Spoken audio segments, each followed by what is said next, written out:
Bismillahirrahmanirrahim. Assalamualaikum warahmatullahi wabarakatuh. Alhamdulillahi rabbil alamin. Wa bihi nasta'in ala umuri dunya waddin. Wassalatu wassalamu ala asrafil anbiya'i wal mursalin wa ala alihi wa ashabihi wa man tabi'ahum bi ihsanin ila yaumiddin. Amma ba'd. Pemirsa sekalian, Mutiara Iman Kompas TV yang dimuliakan oleh Allah Subhanahu wa taala. Hamdan wa syukran lillah. Bersyukur kita kepada Allah yang Maha Kuasa karena atas nikmat Allah yang amat luar biasa kita masih dapat merasakan kehidupan dunia yang masih tersisa. Oleh sebab itu, janganlah kita berputus asa. Marilah kita terus berusaha selagi kita bisa agar hidup kita aman, damai, dan sejahtera. Salawat berikan salam tetap kita curahkan kepada junjungan alam, Nabi yang senantiasa berdakwah siang maupun malam. Walaupun beliau dicaci, beliau dihina, tapi beliau tak pernah dendam.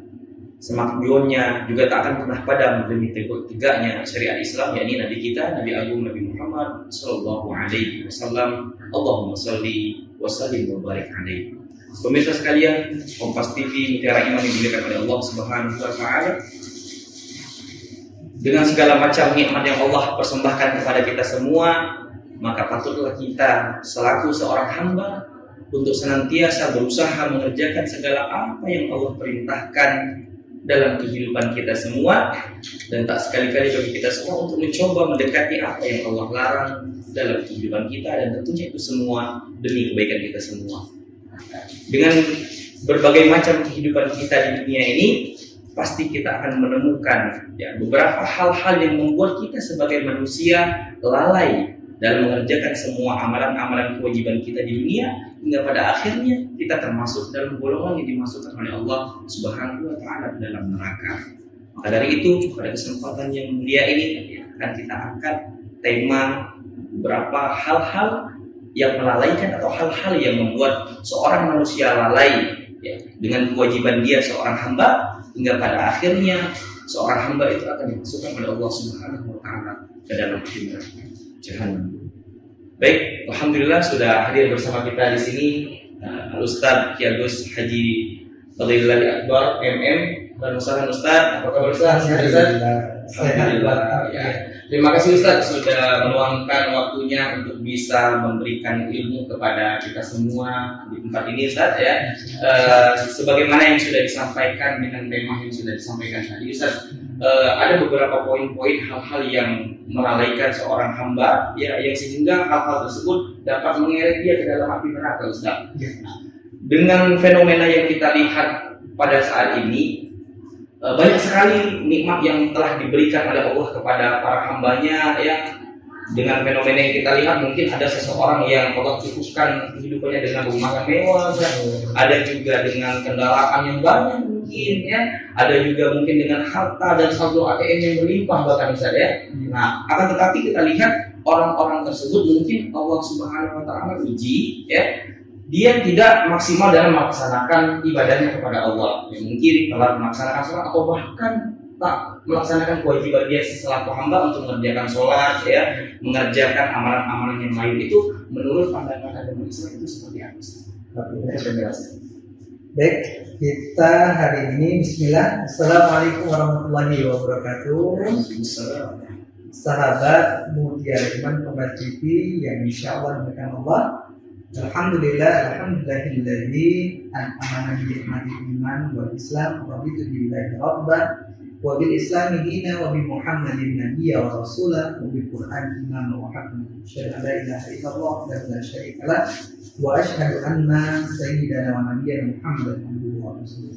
Allahumma shalli wa sallim ala sayyidina Muhammadin wa ala alihi wa sahbihi ajma'in. Subhanaka la ilma lana illa ma 'allamtana innaka antal alimul hakim. Baik, Pak Fatul, hari ini kita bahas tentang tema yang tadi sudah sempat disinggung ya. Jadi kami kasih batasan ini tentunya mengutip dari apa yang pernah disampaikan oleh sahabat Rasulullah Ibnu Mas'ud radhiyallahu anhu, dan perkataan ini juga bisa kita lihat diambil juga kutipan sebagai kutipan di dalam kitab Al-Hikam Imam Ibnu Athaillah Sekandari, dan juga salah satu kitab lagi Syekh An-Nawawi Al-Bantani dalam kitab Nasihat Banyak. Dan saya kutipan di situ ada tiga nasihat berharga yang pernah disampaikan oleh Ibnu Mas'ud. Apa kata beliau? Kam mim mustaqraji bi ni'mati alaih wa kam mim maftunin bis sana'i alaih. Dan yang terakhir, wa kam mim maghrurin bis sabri alaih. Apa yang disampaikan beliau? Jadi kata beliau, pertama, betapa banyak orang yang dia itu diberikan nikmat oleh Allah tapi tidak sadar bahwa sebenarnya dirinya sedang diuji. Itu yang pertama. Terus yang kedua, betapa banyak juga orang-orang yang dipuji, dimuliakan, tapi dia tidak sadar bahwa sebenarnya ujian, kemuliaan tadi sebenarnya adalah ujian dari Allah Subhanahu wa taala. Dan yang terakhir, betapa banyak juga orang-orang yang merasa aman-aman saja, seolah aman-aman saja. Kenapa? Sebenarnya Allah sedang menutupi dosa-dosanya, menutupi aib-aibnya. Nah, tiga hal ini yang kita coba untuk tadabburi. Kenapa? Inilah fenomena yang paling banyak kita lihat di dalam kehidupan kita sehari-hari sekarang ini. Betapa orang-orang yang berlomba-lomba mencari pujian, betapa banyak orang-orang yang bermegah-megahan, betapa banyak orang-orang yang tak sadar bahwa dirinya sedang berkeliling dosa dan maksiat. Insya Allah mudah-mudahan dalam waktu kurang lebih 25 menit ke depan, insya Allah kita akan kupas tuntas. Walaupun tidak tuntas, ya, insya Allah mudah-mudahan menjadi sebuah pencerahan bagi umat. Jadi kita akan lanjutkan penjelasannya setelah yang satu ini.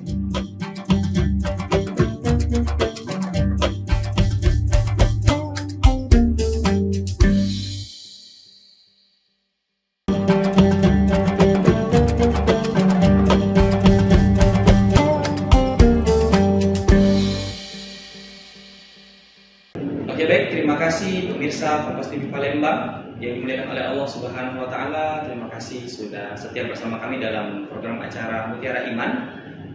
Baik, kita akan lanjut ke dalam diskusi kita terkait dengan 3 hal yang melalaikan seorang hamba sehingga dia masuk ke dalam api neraka. Baik, tadi Ustadz ada 3 hal yang sudah disebutkan, Ustadz ya. Mungkin insya Allah akan kita kupas satu persatu, Ustadz ya. Nah, baik, terkait dengan hal yang pertama yang disebutkan tadi, Ustadz. Kira-kira bagaimana menurut pandangan agama Islam tentang seseorang yang mungkin diberikan nikmat yang sangat banyak oleh Allah Subhanahu wa taala, ya, akan tetapi mungkin di sisi lain dia kurang maksimal dalam melaksanakan ibadah, mungkin tidak melaksanakan sholat bahkan, atau mungkin apalagi jauh ketika dia untuk istiqomah melakukan sunnah-sunnah Nabi Sallallahu Alaihi Wasallam. Nah, jadi di situ yang pertama tadi dari nasihat Ibnu Mas'ud tadi, yang pertama kam mim mustaqrajim, bagaimana betapa banyak orang-orang yang diberikan nikmat oleh Allah Subhanahu wa taala tapi dia tidak sadar kalau itu adalah ujian dari Allah Subhanahu wa taala. Jadi menariknya ada ungkapan seorang pemuda datang kepada salah seorang ulama sufi, Imam Hasan Al-Bisri, bertanya, "Wahai Imam, saya ini selalu berbuat maksiat dan dosa. Kata Allah di dalam Al-Quran bahwa setiap pelaku maksiat dan dosa akan dihukum. Tapi ternyata hal itu tidak aku rasakan, tidak aku temui," katanya. "Kenapa aku sudah berbuat maksiat dan dosa tapi aku tidak mendapatkan hukuman apa-apa? Hidupku nyaman-nyaman saja, harta tetap berlimpah, badan tetap sehat. Mana hukumannya?" Nah, katanya seperti itu. Apa kata sang imam? Jawaban sang imam, "Engkau tak menyadari bahwa sesungguhnya hukuman Allah telah menimpa dirimu." dengan engkau tidak pernah melakukan ibadah, tidak pernah mendapatkan nikmatnya untuk beribadah, tidak pernah ada rasa tergerak untuk beribadah, sejatinya itulah hukuman yang paling berat yang telah engkau dapatkan. Dan betapa banyak orang-orang yang tidak menyadari itu. Dia merasakan dengan nikmat-nikmat dunia, rumah yang mewah, kemudian mobil yang mewah, harta yang berlipat-lipat. Dan itulah gambaran manusia. Maka kata Allah di dalam Al-Quran surah Al-Fajr juga, ada di antara karakter hamba Allah yang ketika diberikan rezeki yang banyak, nikmat yang banyak, dia merasa telah dimuliakan. Akhirnya ketika dengan telah merasa dimuliakan itu, membuat dirinya menjadi seperti yang sudah paling mulia, sudah paling baik. Nah, ini bahaya sebenarnya bagi kita, sangat berbahaya. Dan inilah yang menjadikan diri kita seyogyanya mau sendiri dan benar-benar hati-hati. Kemudian di waktu yang singkat ini kita lihat yang kedua, ya. Yang kedua, ada yang menjadi nasihat dari itu maksud tadi, bagaimana betapa banyak orang-orang yang ketika dia dipuji, wa kam min maftunin bisana'i alaihi, ketika dia dipuji, dia tidak sadar bahwa pujian itu sesungguhnya adalah cobaan dari Allah Subhanahu wa taala. Nah, sekarang ini coba lihat karakter-karakter manusia sekarang ini. Tidak salah, akhirnya banyak follower, banyak subscriber, gitu ya, banyak pokoknya viewer. Hal-hal itu menjadi target-target. Ya, itulah ujian kehidupan sekarang ini. Maka kalaupun itu sudah menjadi bagian kehidupan, bagaimana pandai-pandai kita meluruskan? Karena banyak juga para ustaz, para asatidz, para pembalik yang sekarang ini akhirnya juga sumber pendapatannya dari follower, sumber pendapatannya dari viewer. Tapi itu bukanlah menjadi tujuan utama. Tetaplah bagaimana tujuan utamanya adalah menghidupkan dakwah.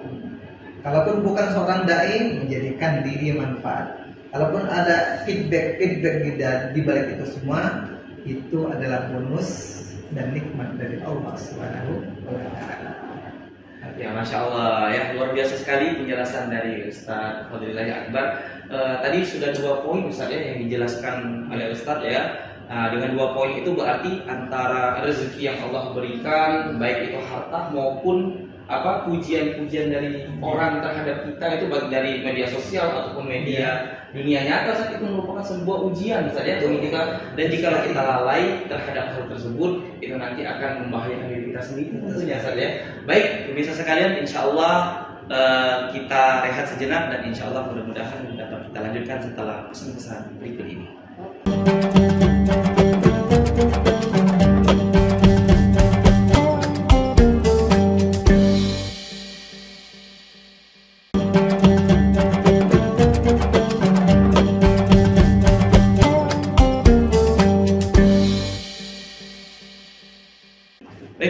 Pemirsa Kompas TV Palembang masih tetap setia bersama kami dalam program acara Mutiara Iman, dan insya Allah akan kita lanjut diskusinya bersama Ustaz Kiai Agus Haji Fadlillahi Akbar MM. Tadi alhamdulillah Ustaz sudah 2 poin yang Ustaz ya dibahas ya. Yang poin pertama tadi tentang seseorang berhati-hati dengan nikmat, yang kedua berhati-hati dengan pujian. Itu hal-hal yang memang tentunya sangat-sangat membahayakan seseorang. Ini Ustaz, sebelum kita lanjut ke poin yang ketiga Ustaz ya, sering kami dengar dengan kalimat istidraj Ustaz. Istidraj. Bagaimana tentang penjelasan kalimat istidraj ini menurut pandangan Islam Ustaz? Oke. Nah, kita balik berarti kepada poin yang satu. Betapa banyak orang-orang yang diberikan nikmat oleh Allah Subhanahu wa taala, sesungguhnya dia sedang diuji. Maka kalau kita lihat di sini, ada orang-orang yang bahkan dia dibiarkan oleh Allah, lebih parahnya kan ada sekali ujian. Ini lebih parahnya ada juga yang Allah biarkan dia dengan nikmat-nikmat yang banyak dalam kehidupan dunia ini. Tapi dia hanya mendapatkan bagian dunia. dan bahasa buruknya itu adalah dia sudah dibiarkan oleh Allah Subhanahu wa Ta'ala, menikmati hanya dunia saja, dan sesungguhnya kata Allah di akhirat dia tidak akan dapatkan bagian. Sanastajrijuhum min haitsu la ya'lamun. Jadi dia tidak akan dapat bagian lagi di akhirat. Dia cuma bagiannya di dunia. Maka jangan apa? Jangan iri ya. Mungkin orang-orang yang kita lihat, ya Allah, bermaksiat, penuh dengan dosa, sholat nggak pernah, puasa nggak pernah, sedekah nggak pernah, tapi kok berlimpah harta. Nggak usah iri. Kenapa? Bisa jadi itu istidraj. Bagi kita bagaimana? Islam harus tetap kaya. Kita ketika Allah titipkan harta, jadikan harta itu berkah dengan apa? Kembalikan hak-hak harta tadi pada tempatnya semua. Zakat, infak, sedekah jangan lupa. Ya, masya Allah ya. Baik, itu terkait dengan istidraj ya. Nah, kita lanjut ke poin yang ketiga. Iya, poin yang ketiga itu adalah waktu kita singkat. Iya, benar sekali. Nah, terkait dengan seseorang yang mungkin lalai dan lupa kalau aibnya itu sebenarnya ditutupi oleh Allah. Banyak di media sosial kita lihat, Ustaz, ada yang suka mengkoreksi orang lain ya, menilai-nilai tingkah laku orang lain. Itu bagaimana Ustaz menurut pandangan Islam? Jadi kan nasihat yang ketiga dari Ibnu Mas'ud tadi, wa kam min maghrurin bisatri alaihi. Ada orang-orang, betapa banyak orang-orang yang dia tidak sadar dengan aib-aibnya, dosa-dosanya, di satu sisi malah jadi sibukkan dengan aib-aib orang lain, kesalahan-kesalahan orang lain. Belum lagi kita lihat yang viral-viral beberapa waktu ini ya, sibuk komentari kesalahan orang, sibuk mencemooh kesalahan orang, padahal tidak tahu diri kita itu lebih banyak salahnya, lebih banyak berbuat maksiatnya, berbuat dosanya. Nah, sekarang bagaimana dengan kondisi-kondisi tadi membuat kita, menyebabkan kita hendaknya untuk pandai-pandai bermuhasabah diri. Maka ada sahabat Rasulullah SAW itu Khalifah Umar bin Khattab, itu bahkan kan tiap malam dia, setiap malam selalu menilai diri, ya Allah, sudah seberapa manfaat yang aku perbuat. Jadi kita menjalankan kehidupan dunia ini, sejatinya kenapa banyak orang yang merasa selalu tidak cukup, karena dia berpikir sudah apakah untungnya yang aku dapat hari ini. Tapi sejatinya setiap manusia berpikir sudah seberapa manfaatnya yang buat hari ini. Maka kalau sudah seperti itu dia berpikir aman, kehidupannya aman, tenang dan damai. Masalah pasti akan ada. Bahkan bukan hanya masalah, kadang-kadang mungkin sakit ya, ada sakit-sakit, ada yang tidak nyaman. Tapi itu semuanya pastilah kita akan dapati dinamika kehidupan dari Allah Subhanahu wa Ta'ala. Kembali lagi kepada yang tadi, bagaimana setiap kita ketika Allah masih tutupkan aib-aib kita, maka pandai-pandailah untuk bermuhasabah, introspeksi diri. Semoga Allah tunjukkan bagaimana jalan-jalan kita untuk memperbaiki diri. Maka kata Rasulullah kan, bagaimana agar kita tahu jalannya? Maka banyaklah terus mencari jalan-jalan untuk memahami agamamu. Maka kalau engkau menuju kepada jalan itu, mayyuridillahu bihi khairan yufaqihu fiddin, engkau akan paham apa yang harus dilakukan. Insyaallah. Itu mungkin Bapak tahu ya. Masya Allah, luar biasa Ustaz ya. Sebegitu cintanya Allah kepada kita semuanya Ustaz ya. Di saat kita banyak dosa, di saat kita lupa terhadap kewajiban kita saja ya, tapi Allah masih cukupin kehidupan kita. Memang konsekuensinya itu akan kita terima di akhirat nanti. Ya Ustaz ya. Ada orang yang dicukupin di dunia, tetapi pada akhirnya nanti seperti istidraj tadi Ustaz ya, dicukupi oleh Allah Subhanahu wa Ta'ala di dunia, akan tetapi pada di akhirat nanti Allah Subhanahu wa Ta'ala akan memberikan hal yang sebenarnya dia terima, yang seharusnya dia terima, ya seperti itu. Baik pemirsa Mutiara Iman Kompas TV yang dimuliakan oleh Allah Subhanahu wa Ta'ala ya, kita ucapkan terima kasih sebanyak-banyaknya atas ilmu dan juga wejangan yang telah disampaikan kepada kita semua Ustaz Ki Agus Haji Fadlillah Akbar MM. Ya, mudah-mudahan kita doakan beliau sehat selalu. Ya, kita doakan banyak rezeki, dan mudah-mudahan kita semua yang menonton ataupun yang hadir di tempat ini, mudah-mudahan Allah Subhanahu wa Ta'ala akan dikumpulkan lagi di dalam tempat terbaiknya, dan mudah-mudahan 3 poin tadi ya dapat kita pelajari sehingga kita tidak termasuk orang-orang yang lalai terhadap kewajiban kita kepada Allah Subhanahu wa taala. Baik, sekian dari kami mohon maaf jika terdapat banyak kesalahan dan kekurangan. Ya, saya Muhammad Fathul Arifin pamit undur diri ya. Assalamualaikum warahmatullahi wabarakatuh.